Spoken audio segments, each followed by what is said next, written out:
నెల్లూరు జిల్లా వీవూరులో అనుమతి లేని ఇసుక రీచ్ నుంచి ఇసుకను తరలిస్తుండగా మైనింగ్ అధికారులు గుర్తించి పట్టుకున్నారు. 2 లారీలు, ఒక టిప్పర్ను సీజ్ చేసి రెవెన్యూ అధికారులు పోలీసులకు అప్పచెప్పినట్లు mining deputy director Balaji Naik తెలిపారు. వీవూరు ఇసుక రీచ్కు స్టాక్ పాయింట్ లేదని అన్నారు. ఇక అయినా సరే ఇసుక తరలిస్తున్నారని అధికారులు చెబుతున్నారు.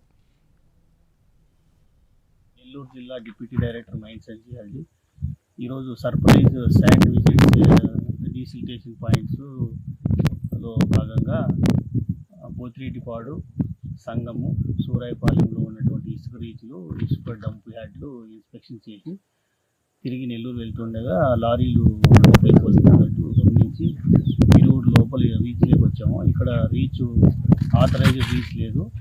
ఈ రీచ్ పోర్టు స్టే ఉంది. అయినను ఇక్కడి నుంచి అక్రమంగా తరలిస్తున్నారని గమనించి 2 టాటా హిటాచీలు, 2 లారీలు లోడ్తో ఉన్నటువంటి నిలుపుదల చేసి సంబంధిత పోలీస్ అధికారులు, రెవెన్యూ అధికారులకు సమాచారం ఇచ్చామండి. వాళ్ళు వస్తే ఈ వెహికల్స్ తీసుకెళ్ళి సీజ్ చేస్తాం.